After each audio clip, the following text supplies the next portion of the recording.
ઓમ નમો નારાયણ. ઓમ નમો નારાયણ બેટા. આ જગતની અંદર આવ્યા પછી છે ને ક્યારેય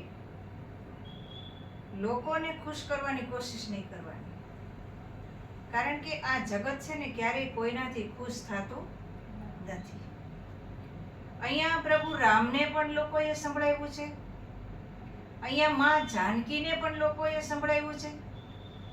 અને જો ભગવાન કૃષ્ણ પરમાત્માની વાત કરીએ ને તો શિશુપાલે એક નહીં પણ 100 ગાળો આપી હતી ભગવાન કૃષ્ણને. કેટલી?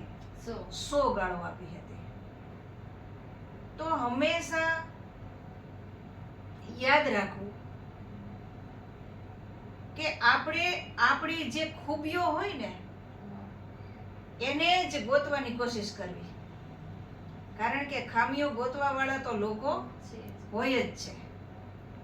સપના જોવા તો હંમેશા ઊંચા જોવા, કારણ કે નીચે પાડવા વાળા લોકો છે જ.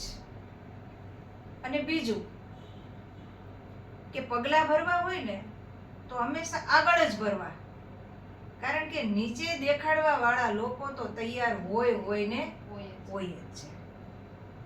અને એટલું ખાસ ધ્યાન રાખવું કે જો પ્રેમ કરવો હોય તો પોતાની જાતને કરવો, અને કાં તો પછી પરમાત્માને કરવો, કારણ કે નફરત કરવા વાળા લોકો છે જ અહીંયા. અને એટલું ખાસ યાદ બીજું રાખવું કે જો લોકોનું કામ આપણે કરશું તો પછી લોકો શું કરશે?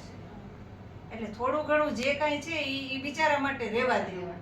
એટલે ભલે એ બધાની નિંદા કરે, ખામીઓ ગોતા કરે, નીચા પાડ્યા કરે, પણ પરમાત્મા આપણને મદદ કરે એટલે આપણે આગળ વધીએ.